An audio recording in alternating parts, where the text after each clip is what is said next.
હવે સમાચાર નવસારીથી નવસારીમાં કોંગ્રેસ દ્વારા દક્ષિણ ઝોનમાં સમીક્ષા બેઠક કરવામાં આવી રહી છે। સમાચાર કોંગ્રેસ દક્ષિણ ઝોનની સમીક્ષા બેઠકની શરૂઆત નવસારીથી। આ સમાચાર પ્રમુખ શક્તિસિંહ ગોહિલ, પ્રભારી મુકુલ વાસનિક ઉપસ્થિત રહ્યા।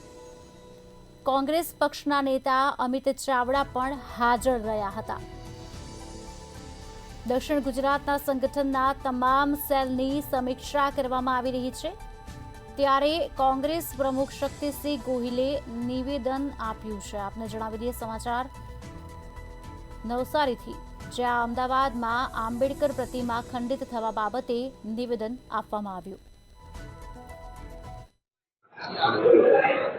2 દિવસનો અમારો આ દક્ષિણ ગુજરાતનો પ્રવાસ કાર્યક્રમ અમારા પ્રભારી અને સાંસદ આદરણીય મુકુલ વાસનિકજી, કોંગ્રેસ વિધાનસભા પક્ષના નેતા અમિતભાઈ ચાવડા, ઉપનેતા શૈલેષભાઈ પરમાર સહિત જિલ્લા વાઇઝ સ્થાનિક ગ્રાસરૂટના સંગઠન, લોક પ્રશ્નો અને નાના મોટા અમારા સેલ ડિપાર્ટમેન્ટની કામગીરીની સમીક્ષા માટેની જિલ્લા વાઇઝ બેઠકોનો કાર્યક્રમ છે।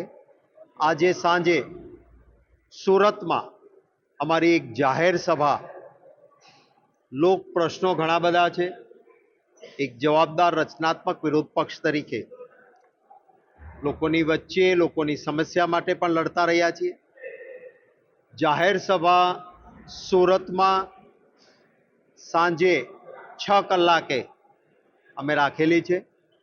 આવતીકાલે ફરી સુરતના અંદર દક્ષિણ ગુજરાતના જિલ્લાઓ બાકી રહે છે અને સમગ્ર ગુજરાતમાં એક વ્યક્તિ આહત થઈ છે અને એના વિરુદ્ધના કાર્યક્રમો પણ સમગ્ર ગુજરાતમાં ચાલી રહ્યા છે।